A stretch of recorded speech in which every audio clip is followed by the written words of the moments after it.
Colleen Garcia hindi kinaya ang huling habilin ni Billy Crawford sa kanyang anak at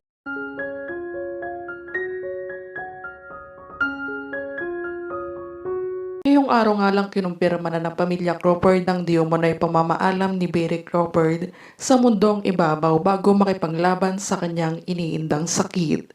Ayon sa naging madamdaming pahayag ni Colleen, sa ngayon hindi pa din ako makapaniwala sa mga nangyayari sa amin at sa asawa ko. Sobrang bilis ng pangyayari na sa huli ay hindi ko inaasahan. Parang kailan lang ang saya-saya pa namin, pero lahat ng yun ngayon ay nabalutan ng lungkot at pagdadalamhati. Actually for now, sobra din akong naawa sa anak namin na si Amari. Dahil sa murang edad pa lamang niya ay naulila na siya sa kanyang ama.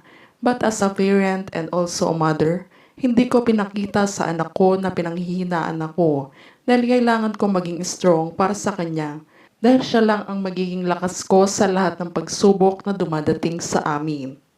Subalit sa kabila naman nito ay marami namang netizens at supporters ni Bailey ang nagulat at nagpaabot ng kanilang pakikiramay at pagdadalamhati sa pamilya Crawford. Ayon pa sa ilang netizens, marahil nga daw ay may dahilan ng lahat nangyayari kung kaya't napaagang kunin ng Panginoon si Billy o kaya naman daw ay dito na tinapos ni Lord ang misyon nito sa mundong ibabaw. Sa pagkakataon na ito, maging ang celebrity friends nito ay nagpaabot ng kanilang pakikiramay sa aktor matapos biglain nito ang showbiz industry sa biglaang pamamaalam nito.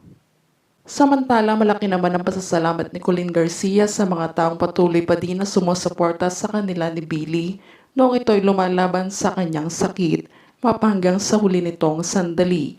Dahil malaki umanong pabaon nito kay Billy dahil ito'y naging masayang na mayapa dahil sa solid na pagdarasal at pagtulong na walang kapalit na mga ito noong siya ay naghihirap.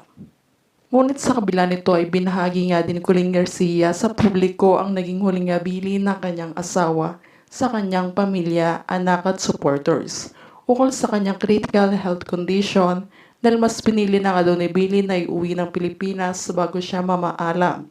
At mas minabuting makapiling na lang niya ang kanyang mahal sa buhay at anak sa huling sandali.